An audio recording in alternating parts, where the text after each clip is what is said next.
Wow, it's really kind of mind-blowing when you think about it, right? Like how fast computers are picking up on how to talk more like us. I mean, it's crazy. It seems like every other day there's a new text-to-speech thing that comes out, some new breakthrough. Yeah, no, it's true. The way these synthetic voices are getting more and more realistic, the way they can express stuff, that's really moving super fast. It's a wild field to be in right now, for sure. Well, that's perfect then, because today we're going to zoom in on one specific part of this whole thing, something called RWKV-TTS. And this isn't just, another small improvement. We're talking about a whole different way of building these systems. They're using a kind of neural network architecture that's pretty new to the scene. It's like a fresh take on the whole problem of how to make computers talk like humans.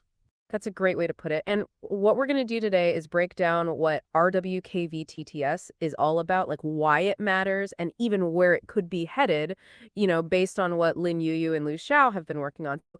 For you, our listener, who I know is all about getting to the heart of complex stuff quickly, this is going to be your express lane to understanding this whole new development. Because let's face it, for a good while now, the top players in TTS, they've all been using these transformer-based models. Things like fish speech, CosyVoice, MegaTTS 3. These are the big names that have been really pushing the limits. But here comes RWKVTTS, sort of like a dark horse, and it's going a different direction. It's built on something called an RNN-based architecture, specifically this thing called RWKV-7. And what's got everyone buzzing is the potential for these systems to be way more efficient and like scale up much better.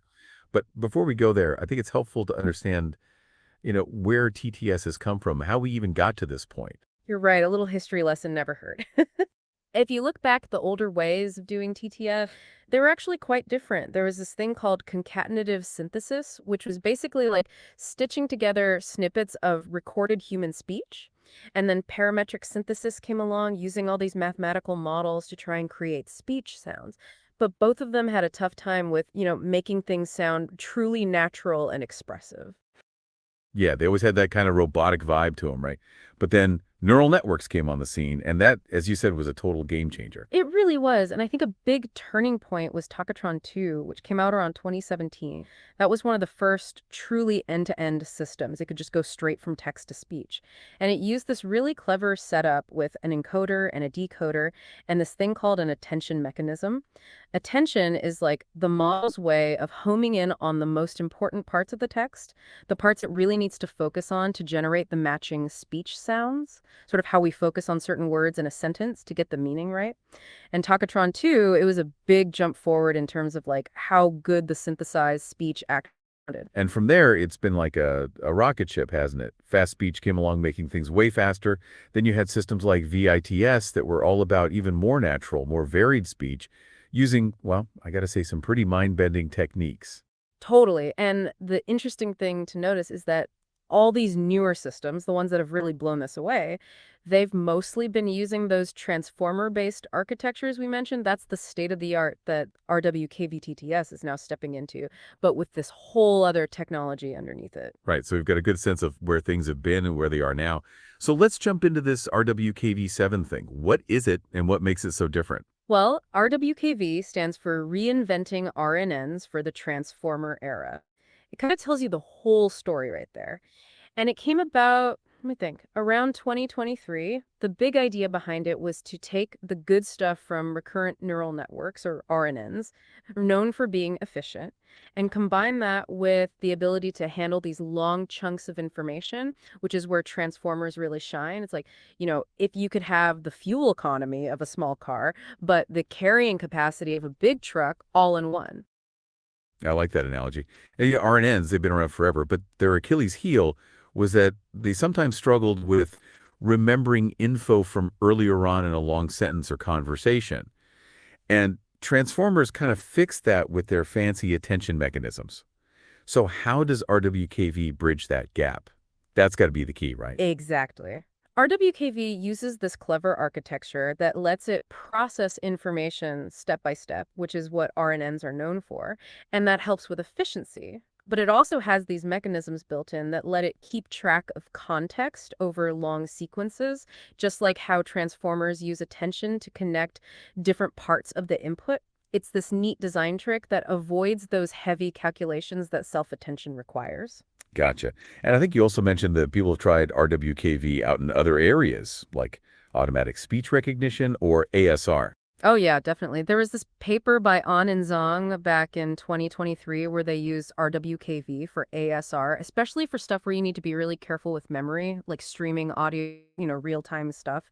So that kind of showed that the underlying architecture, it could handle sequential data like audio even before anyone thought of using it for TTS. And so the specific version that RWKV-TTS uses is RWKV-7, which I got to say has a pretty cool nickname, Goose. Yeah, right. It does have a ring to it.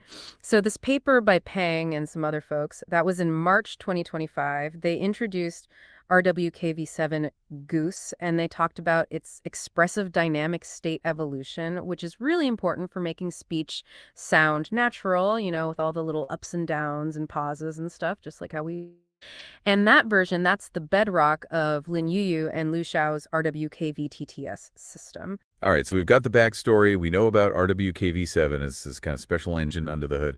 Now, let's talk about how RWKV-TTS itself was born. Like, what was the big idea behind it? What are they going for? So the whole story of RWKV-TTS, it's laid out in this paper by Lin Yueyu and Liu Xiao. It's called RWKV-TTS. Yet another TTS based on RWKV7, which I think is a pretty humble title considering what they achieved. Their main idea was, what if we take one of those top-notch TTS framework, the ones that usually use big transformer-based language model, and we swap out the transformer with RWKV7. They actually mention CosyVoice 2.0, which was by Du and others from December 2024, as like the prime example of the kind of system they were looking to, outdo. Okay, so they were basically like, what if we take this really successful design for making high-quality TTS, but instead of the usual transformer LLM, we plug in this RWKV7 thing? Exactly. And the why behind that swap, that's the important part. What they were really after was greater computational efficiency and scalability, but, and this is key, without having to compromise on high quality output. They wanted to have their cake and eat it too. And that makes super sense, right? Transformer models, while they're super powerful, they can be real resource hogs. If you can get the same quality, but with something that's more efficient, well, that's a win-win. Makes total sense. So can you walk us through how RWKV-TTS actually does its thing? Like, how does it turn text into, well, speech? Sure. RWKVTTS has this two-stage architecture, which is pretty common in modern TTS systems. The first stage uses something called a VQVAE, which stands for Vector Quantized Variational Autoencoder. Sounds complicated, but think of it as a way to take that raw audio, the sound waves, and turn it into a string of digital tokens, like breaking down a continuous sound into these digital Lego bricks. And this whole breaking it down thing is super important because it lets the RWKV7 model predict a sequence of these discrete units instead of having to deal with the entire continuous audio waveform, which can get messy and inefficient. And remember, efficiency is a big deal for RWKV TTS. Okay, so the VQVAE is like an audio compressor and a bit of a digitizer, turning the smooth audio into these separate symbols. Right. And then the second stage is where RWKV7 struts its stuff. It takes the text you give it and then tries to predict the sequence of those audio tokens that the VQVAE would have created from the speech you're hanging for. So it's basically learning the link between written words and these audio building blocks. I'm following you. So text in, audio tokens out. And I'm guessing you then use those tokens to put the audio back together again. You got it. The VQVAE also has a decoder part that takes those audio tokens and reconstructs the actual speech waveform.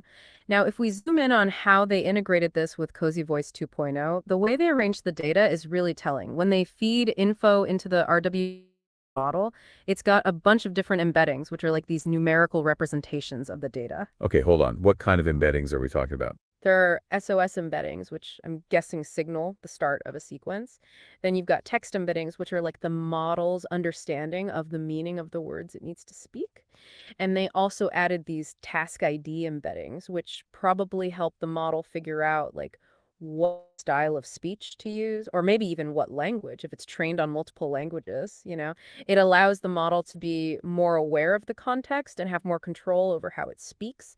And importantly, they also included audio embeddings, which they get from the reference audio, and last audio embeddings, which I think help the model keep things consistent over longer stretches of speech. So RWKV-7 isn't just staring at the text, it's also getting info about the voice it's supposed to use and the style, all from that reference audio. Right on. And that brings us to another cool thing they did, using prompt audio tokens in CosyVoice 2.0. The system can grab a little snippet of reference audio, turn it into those VQ-VAE tokens, and then feed those to the model along with the text. This helps the model imitate the style of the reference speaker. They even have a special token, end of prompt, that tells the model, okay, the prompt audio ends here. Now here comes the actual text I want you to speak. It's like a clever way to steer the model's output stylistically, kind of like, giving a singer a demo track to set the vibe before they start singing. That's so cool. So it's like saying, speak this text, but, oh, and try to sound like this. You got it. Gives them a lot of control over the final speech. So with all that in place, the big question is, how did it actually do it? How did Lin Yueyu and Liu Xiao test it out? Right, Showtime.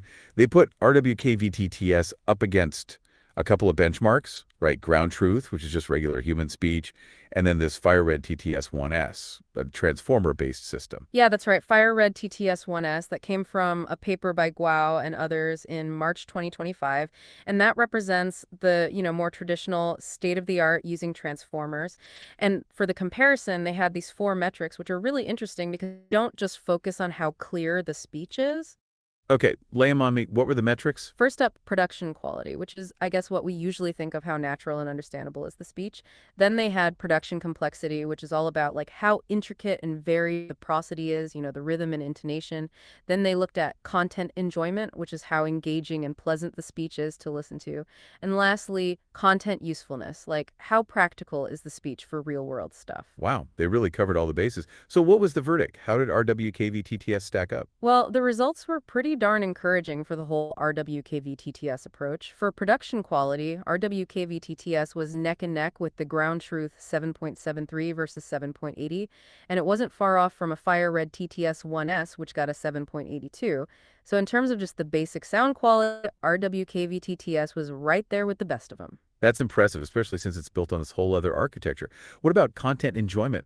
Well, here's where it gets really interesting. For content enjoyment, RWKV-TTS actually beat FireLib TTS-1S, getting a 6.11 compared to 6.6. And again, it was super close to the human ground truth score of 6.20. So this tells us that people actually found the speech from RWKV-TTS to be more, engaging and pleasant to listen to. Could be that RNNs just have a knack for modeling prosody better than transformers, or maybe something else is going on in how people judge these things. Yeah, maybe the RNN way of doing things, it just captures the natural flow of speech better. I don't know. Could be. The researchers themselves kind of hinted that RWKV's ability to model things over time, that might be what's giving it that extra oomph. Now, for content usefulness, RWKV-TTS got a 6.46, which again is close to ground truth at 6.52, but a bit lower than FireRed TTS-1S at 6.61. But still, in terms of how practical it is, it did really well. And how about production complexity? That was the one about how intricate the speech is. Yeah, well, everything was pretty much the same. Ground truth, RWKV-TTS, FireRed TTS-1S, they all got pretty low scores, around 1.5, which kind of shows you that getting all the subtle nuances of human speech, that's still a tough nut to crack for all these TTS systems, no matter what's under the hood. So the big takeaway is that RWKV-TTS, even though it's built differently, it can make speech that's practically as good as human speech and maybe even more enjoyable than a top-of-the-line transformer-based system. That's a big deal, right? It really is. It's a proof of concept showing that RWKV-7 can go toe-to-toe with transformers in the world of high-quality TTS. But, and this is important, this work is still ongoing, and the paper talks about some pretty exciting ways they want to improve RWKV-TTS going forward. Yeah, this is where things get juicy. So what's next for this project? What are they cooking up? One thing they're looking at is, get this, random dropping of prompt audio tokens. Sounds technical, but the goal is what they call unconditional guided generation. Basically, they want the model to learn to create speech from just the text, but still keep some of the learned voice and style characteristics without needing a specific audio sample every time. So for you as the listener, what this could mean is future systems might be able to make custom voices much more easily. So it's like it learns a kind of general voice blueprint and can then use that for any new text. Exactly. Another avenue they're exploring is adding special control tokens. Imagine being able to stick a token into the text that tells the system, put a laugh here, or take a breath, or even switch to this dialect. This would make the speech way more expressive. That'd be huge. For both realism and control. I mean, wow. Anything else on their to-do list? Oh yeah, they're also working on streaming generation capabilities. That's super important for stuff that happens in real time, like virtual assistants or live captions, where you need the speech generated as the text comes in without any lag. The ultimate goal is to have an end-to-end efficient solution that can handle all these real-time demands without breaking a sweat. Right, makes sense. Real-time TTS is a must-have for so many applications these days. And there was also this one idea about how they might develop the model further, right? Something about, I don't know, keeping some parts frozen. Yeah, this is something we're really excited about, a kind of new direction we're thinking about. The idea is to leave most of the core language model parameters in RWKV-7 alone and touch. And then we'd tack on a new text embedding layer and an audio head, which is the part that actually generates the audio tokens. And to fine-tune all this for speech, we'd use a technique called parameter efficient sparse adaptation, or PISA for short. So the main language model is like a foundation that stays put, and you're just tweaking these extra layers on top to make it a TTS Pro. What's the big advantage of doing it that way? Well, the potential is pretty mind-blowing. By not messing with the main language model, you open up the possibility of making the system really lightweight and efficient so it can run on all sorts of devices. Picture this. You have this model, and most of it is already trained to understand language in general, and you're just adding this tiny efficient module on top for the speech part. But even more exciting is that this could let us use the same RWKV-7 model for both speech synthesis and, get this, text-based dialogue. This idea of having a model that can understand and generate language in both text and speech, that's a big part of our ongoing research. Now that is game-changing. One model, brain of the operator, doing it all, understanding and speaking, text and voice.